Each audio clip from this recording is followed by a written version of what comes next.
Samantala, isang eroplanong biyaheng Taiwan ang nagka-emergency kanina dahil sa namataang usok sa tinatawag na cockpit ng eroplano. Mula sa NAIA, nakatutok live si Mariz Zumali. Mariz, kamusta na?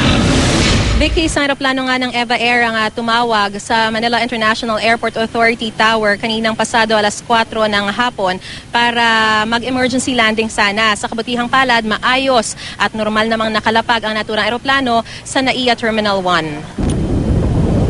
Biyaheng Singapore, papuntang Taipei ang flight BR226 ng EVA Air.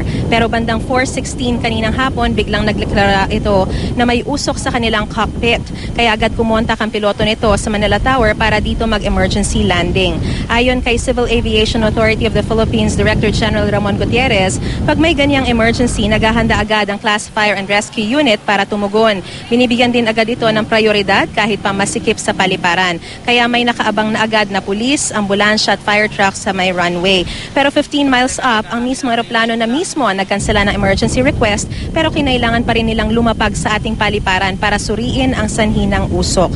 Bandang 4:50 ng hapon, Vicky, maayos na nakalapag ang aeroplano sa NAIA 1. Wala namang namata ang mga pasahero na pinababa mula sa naturang aeroplano. Mayroong 204 na pasahero at 15 crew ang naturang flight.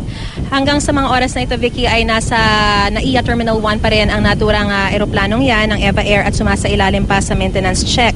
Hinihintay na lang ang clearance for departure para tuluyang makalipad na muli ang naturang eroplano at base sa ating pinakahuling impormasyon ay ngayong gabi rin nakatakdang lumipad ang naturang eroplano. Vicky? Mariz, nasaan na yung mga pasahero ng flight na yan?